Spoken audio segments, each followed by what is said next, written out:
ஜடேஜா இந்த மாதிரி 2013 2014 இந்த மாதிரி சின்ன சின்ன கான்ட்ரிபியூஷன் பண்ணி த்ரூ அவுட் த சீசன் டீமுக்கு ஒரு பில்லராக இருந்திருக்காரு. ஆனால் 2022 2021 டீமுக்கு ஒரு பெரிய ஃபினிஷராகவும் வராரு. ஸோ எப்படி தோனி வந்து ஃபார்ம்லேருந்து பழைய தோனி இல்லை அப்படின்னு சொல்லி போனதுக்கப்புறம் ஜடேஜா நான் இருக்கேன் அப்படின்னு சொல்லி 2 வருஷம் ஃபினிஷ் பண்ணி கொடுத்தாரு. ஏன்னா 2020 தோனி சுத்தமாக அடிக்காட்டியுமே டீமே ரொம்ப கீழே போனாலுமே ஜடேஜா ஒரே ஓவரில் 37 ரன் அடித்து அந்த டீமை ஒரு பில்லராக தாங்கிட்டே இருந்தாங்க. அண்ட் டீமும் லாஸ்ட் பிளேஸ் வராமல் ஒரு பெட்டர் பொசிஷனில் ஃபினிஷ் பண்ணிச்சு. 21 அதே ஃபார்மை கண்டினியூ பண்ணுறாரு, கப்பும் அடிச்சு கொடுக்குறாரு.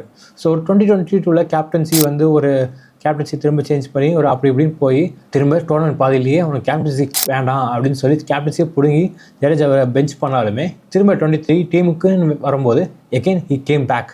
ஒரு சலசலப்பு வந்து அவர் போஸ்ட்லாம் கூட டெலீட் பண்ணிட்டாரு.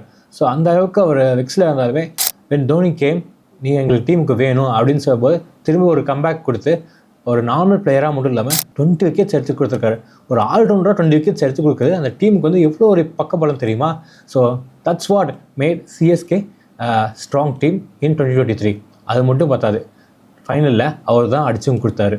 ஸோ 2023 வி வான் தோனி க்ரௌட்லாம் ஷவுட் பண்ணும்போது ஒரு பொசிஷனில் ஜடேஜா காண்டாகி தோனிகிட்டே போய் சொல்லிட்டாரு, எல்லாரும் உங்களை தான் கேட்குறாங்க, பேசாமல் நீங்களே போயிருங்க, நீங்கள் அவுட் ஆனதுக்கப்புறம் நாங்கள் வரோம் அப்படிங்கிற அளவுக்கு கடுப்பாக இருந்த அந்த மனுஷன் லாஸ்ட் 2 பாலில் 10 ரன் அடிக்கணும் அப்படின்னு இருக்கும்போது அடிச்சு கொடுத்துருக்காரு, கப்பும் அடிச்சு கொடுத்துருக்காரு.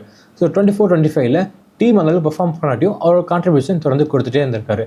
ஸோ அவர் கரியர் எண்ட் ஆகும்போது டீமுக்கு ஒரு தொல்லையாக இருக்கக்கூடாது, ஒரு வெயிட்டாக இருக்கக்கூடாதுன்னு தெரிஞ்சுக்கிட்டு எகெயின் ஆர்ஆருக்கு அவரே ட்ரான்ஸ்ஃபரும் வாங்கிட்டாரு அண்ட் சஞ்சு சாம்சனையும் வாங்கி கொடுத்துட்டு போயிட்டாரு. So Jadeja more than a legend.